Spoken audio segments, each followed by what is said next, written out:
Welcome to China in Focus. I'm Paul Graney, in for Tiffany Meyer. Our top story. A new Pentagon report warning China is ramping up military pressure on Taiwan. It also says Beijing is making advancements in quantum computing, even as corruption inside its military raises serious questions about readiness. China slapping sanctions on 20 U.S. firms and 10 executives following Washington's largest arms sale to Taiwan. We break down what the sanctions mean. Japan has approved a record $58 billion defense budget for the coming year, aiming at strengthening its military capabilities amid rising tensions with China. And as the year comes to a close, we take a look back at how Congress has tackled the threat posed by the Chinese Communist Party.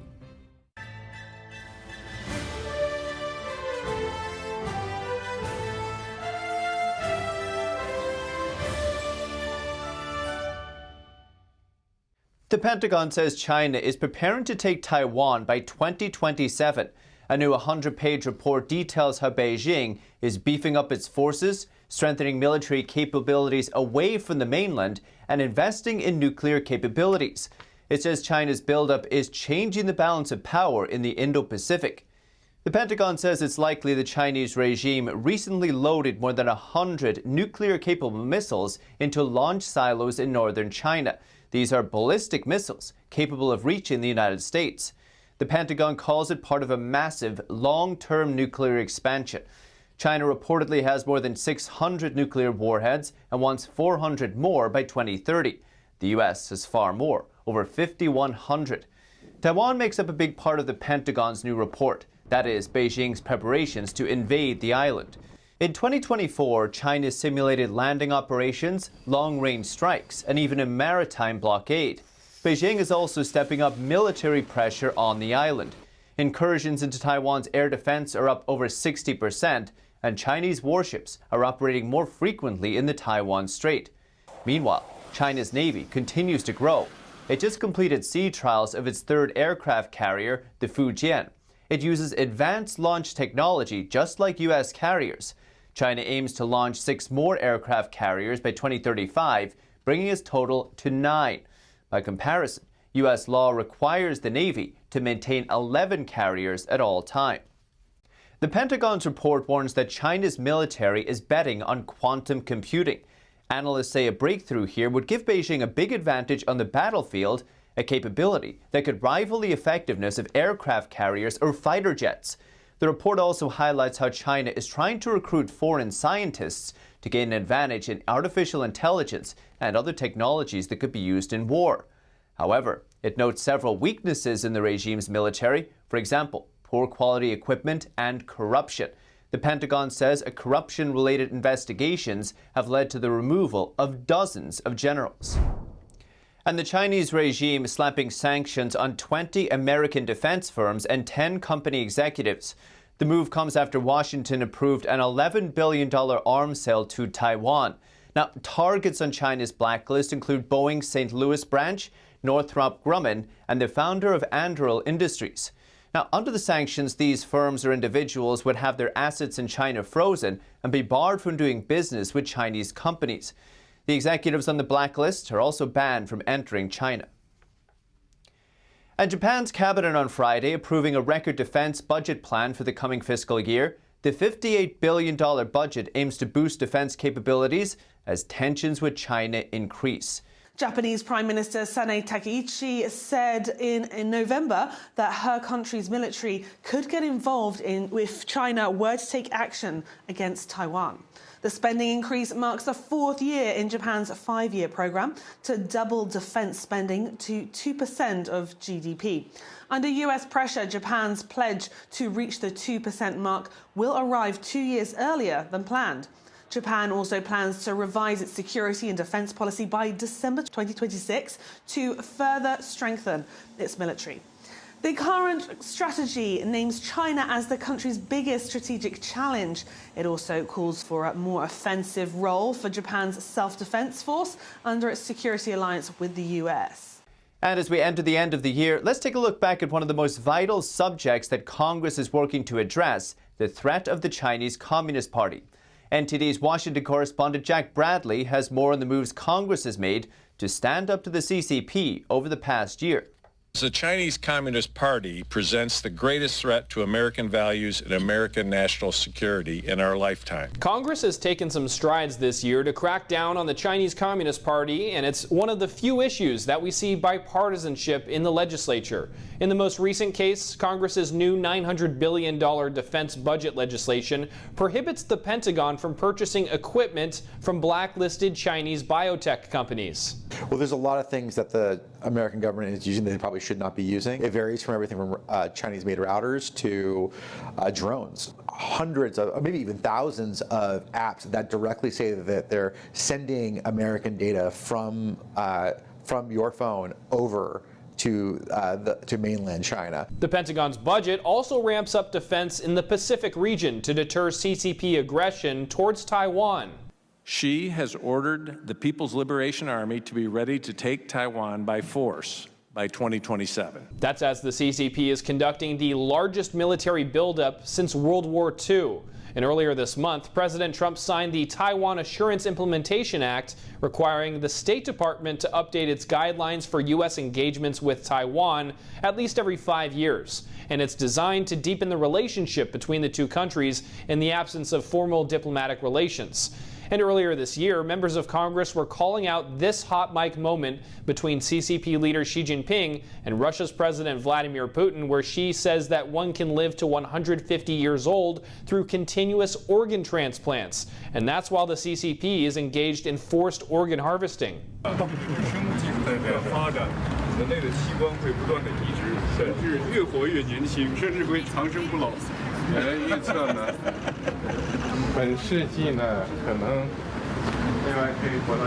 We've heard some horrific stories of these organ transplants and all of this in China, that they take it from unwilling donors, okay, to put it mildly. And the fact that they were caught on a hot mic, first I've heard of that, is very telling. It tells you where their worldview is in contrast to ours. Speaking of evil. To address this, the House passed the Stop Forced Organ Harvesting Act and Falun Gong Protection Act in May, which would put sanctions on anyone facilitating the practice. In China, there's no waiting list for organs. So what that means is there's a ready supply. There's a ready supply because they take them from healthy, living people, particularly these folks that practice the religion of Falun Gong. Now, these are just a few of the several pieces of legislation that were passed in the House, but most continue to await action in the Senate. Reporting from Washington, D.C., Jack Bradley, NTD News. And President Trump announcing plans to build a new class of battleships as China also expands and modernizes its military. But will the plan shift the balance of power in the Indo-Pacific? NTD's Melina Weisskopf spoke with retired Colonel Hal Kempfer for his take. Colonel Kempfer, first of all, thank you so much for joining us and happy holidays. Happy holidays, Melina. Colonel, as a former Marine intelligence officer, when you initially heard about the plans for the new Trump-class warships, what were your initial thoughts? Well, it was an interesting warship. You know, the Navy shipbuilding program has had some real problems over the years. You know, they had the destroyer, the Zumwalt class, and that didn't turn out too well. They had big plans, and I think they only built 3 of them. And then, of course, the littoral combat ships were kind of a disaster, and they didn't plan to go too well. And then, of course, the Navy just dropped its plans for a frigate, and they've decided they're going to instead get the Coast Guard's national security cutters and basically transfer them into a frigate. So this is obviously being looked at very closely because he's talking about building a brand new ship, a ship, you know, that wasn't currently planned, and he's planning on rolling it out very quickly. So there's a lot of concern, you know, that we might be overreaching on trying to do this. With that said, it is an impressive ship. I don't know how much it's going to actually end up costing, but it is what they've shown so far. It has a lot of capabilities, some of which we haven't even developed yet. Colonel, how do you think a ship like this could compare to the most advanced vessels fielded by China, for example? And do you think it would meaningfully change the balance of power in the Pacific? Well, there'd have to be enough of them.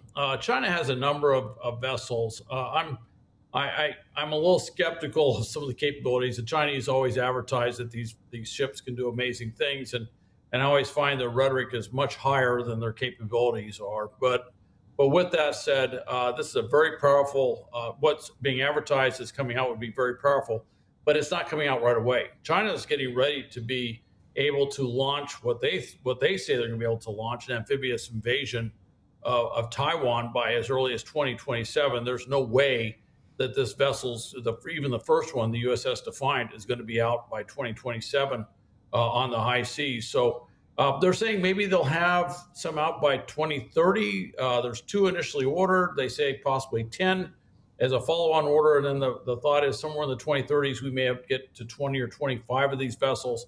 I think they could make a big difference in the South China Sea. However, I don't know what the strategic situation will be in the South China Sea by then. And certainly China has a tremendous shipbuilding capability. So whatever we're looking at now may not represent what they have 5 or 10 years from now. How would these ships integrate with the Navy we already have, including all the carriers, submarines, and destroyers? I think they'd actually work out fairly well. I think they could be, they already have talked about they could be part of an aircraft carrier task force.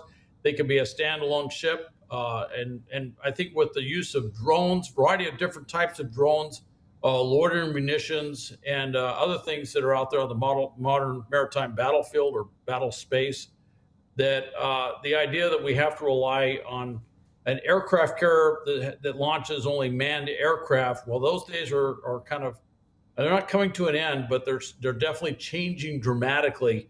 So a ship that can launch a lot of different things, missiles, drones, and a variety of other things that that we haven't even developed yet in the laser category and the railgun category and some other things. Well, that tells me that it's a ship that has room for modifications to adopt modern technology. So it could be a very effective platform, could be a fairly survivable platform. Now, why do you think rebuilding American shipbuilding capacity is strategically important, especially as competition with China is intensifying? We basically lost our shipbuilding capability. At the end of the Cold War, we pretty much quit building ships for the most part, and we closed a lot of shipyards, naval shipyards around the country. At the time, there were many of us who were in uniform that thought this was rather a precipitous move, that we were going to regret this, and now we do regret it. The other thing that happened was we allowed the shipbuilding industry to essentially move overseas. And we didn't do those things necessary to protect our shipbuilding industry, to energize, to subsidize, or to keep our shipbuilding here on our shores. So now we're looking at building some categories of ships where we're actually looking at naval ships or Navy ships and Coast Guard ships where we're looking overseas to have them build it, because we just don't have the shipbuilding capability here. So now we're in this crash effort to try and rebuild our shipbuilding industry. But you don't build a shipyard overnight. It's going to take time, and it's going to take a lot of effort and a lot of resources. Right, and we'll definitely be looking to see how this develops. Thank you so much for your time, Lieutenant Colonel Halcomb, for breaking this all down for us. Thanks for joining us. We appreciate your time. And still to come, China reviving a strategic airfield near key Pacific islands, just 600 miles from Guam. NTD's Tiffany Myers speaks with Indo-Pacific expert Cleo Pascal to break down the potential military implications. More on that after the break, here on China in Focus. Welcome back to China in Focus. I'm Paul Graney. Zooming out to the Pacific, China has been reviving an airfield on a chain of islands in Micronesia. What could that mean militarily for Guam, just over 600 miles away? NTD's Tiffany Myers spoke with Cleo Pascal, Senior Fellow at the Foundation for Defense of Democracies, to unpack the issue. Cleo Pascal, thank you so much for joining us. Great to have you back on the show. Always a pleasure. Now, diving right on in, satellite images plus your own on-the-ground reporting are showing that China, or a Chinese company, is trying to rebuild a World War II era airfield. This is on a little place called WWII in the Pacific. First, talk to us about where exactly this is. How close is this to, say, Guam or the U.S.? Sure. So WWII is an atoll in the state of Yap, which is part of the Federated States of Micronesia. It's about 600 kilometers, more or less, south of Guam. So it might seem like it's fairly remote, but as the missile flies, or as if you could fly a direct plane, it's maybe a little bit over an hour flight. It's a short runway, but the fact is that the Chinese could use it if they wanted, and if the local and political environment was satisfactory, to launch drones or to base missiles. It is very, very close to Guam, and in a direction that the Guam defenses aren't necessarily designed to look at. Now, digging in here, this runway used to, I guess, belong to Imperial Japan, and then, kind of went under U.S. control, and then apparently it was underwater all the time, so kind of disappeared and went into, misuse. Looking at China's side, though, pouring money in here, China often says this when it does the Belt and Road initiatives, or a lot in the Pacific Islands, it's helping the local economy, right? Boosting the economy, jobs, all that. What is the concern here, though, about China, quote unquote, helping here? Yeah, so first of all, this runway is essential. It's literally a lifeline for the people of WWII, but also for people from other parts of the island chain that aren't serviceable by plane. This was, when the runway was operational, Pacific Mission Aviation, which is a missionary airline based out of Yap itself, could come in and do medevacs. Now, if you need to get off the island, first you have to wait for a boat, which comes maybe once a month, usually once a quarter often, and it's a 4-day or 5-day boat trip to the main island where the hospital is. So if you have a critical medical condition, you need a runway so that the plane can come in, pick you up, and take you to the hospital in a timely manner. So there's no question about that. But the Chinese ensured that the bidding was such that for this contract that they underbid by such a substantial degree that they were the only ones really that could get the footprint and build out the runway, develop the local relationships, and be the saviors of WWII, even though this was, again, funded by the national government. And of course, the national government itself is heavily funded by the US. So you can understand how grateful the locals are when the Chinese arrive and inaccurately say, we're building you a runway. They're just grateful not to have to take that darn boat for another week in order to get home to see their parents, or go to high school, or go to a medical appointment, or anything like that. Really quickly on that, should the U.S. be doing something similar, if you will, to China by pouring funds into infrastructure like this? The U.S. absolutely should be. I mean, the state of Yap itself has a main island also called Yap. And in the current NDAA, the National Defense Authorization Act, there's $1.5 billion for the refurbishment of the runway and the taxiway on the main island. For a small fraction of that, the U.S. could be building out these facilities all the way up and down the chain, which would allow Pacific Mission Aviation to operate, which would allow the Peace Corps, for example, to come back. And the Peace Corps is incredibly valuable for the local population and for building up those soft power ties with the U.S. So by seeding these pieces of infrastructure and not getting ahead of it, I mean, there are no docks on any of these islands. If you are looking at a kinetic map, at a conflict map, all of these things have potential dual use. Now, I would argue that they should be dual use, primarily civilian from the point of view of the democracies, as opposed to dual use being set up for Chinese potential use. So yes, you're not only helping these people that you promised you would help through the compacts of free association, but you're also expanding the ability to defend the islands in case of a conflict over Taiwan, because there's no question that they will be involved in case of a conflict over Taiwan, which is what President Panuelo, former president of the Federated States of Micronesia, put in his letters. He knows that what the Chinese are doing there is about Taiwan. There is this CCP strategy called surrounding the cities from the countryside. Talk to us about that and how perhaps this runway fits into that strategy. Yeah, definitely. I mean, this is very much what's going on. There's a filling in of these strategically unobserved or empty or not contested areas. The Chinese Communist Party will push on every door, but they'll also map in detail the relationships of people in the country. So somebody might be coming from WWII who has not flashed on the screen of the U.S. Embassy, but is related to somebody who may end up being president, for example.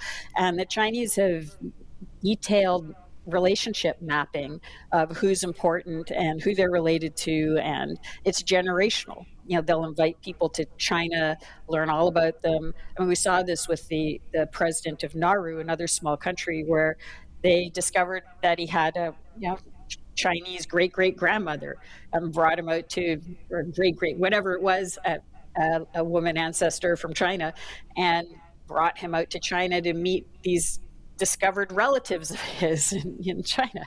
The U.S. has a different kind of way of operating. There's kind of that in a place like WWII, because members of the Compacts of Free Association citizens can live and work in the U.S. and serve in the U.S. military, you'll have a lot of people on that island who have lived and worked in the U.S. or have relatives or who are veterans themselves who served in the U.S. military. So the principal of the high school did his training in the U.S. It's a much more genuine potential connection, but it's not the U.S. that's providing the runway. Is the Chinese are running circles around everybody in the narrative warfare domain. So they're saying when the U.S. comes to build infrastructure, it's militarizing the islands and it's making you a target. But when we come, we're just building civilian capacity.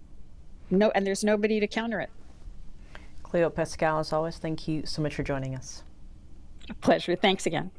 And that's all for today's China in Focus. I'm Paul Graney. If you have any feedback on the show, maybe you'd like to see us cover something in particular, send us an email at chinainfocus@ntd.com. We'd love to hear from you. For around-the-clock original news coverage, visit us at ntd.com or download our NTD app. Thanks for watching. See you soon.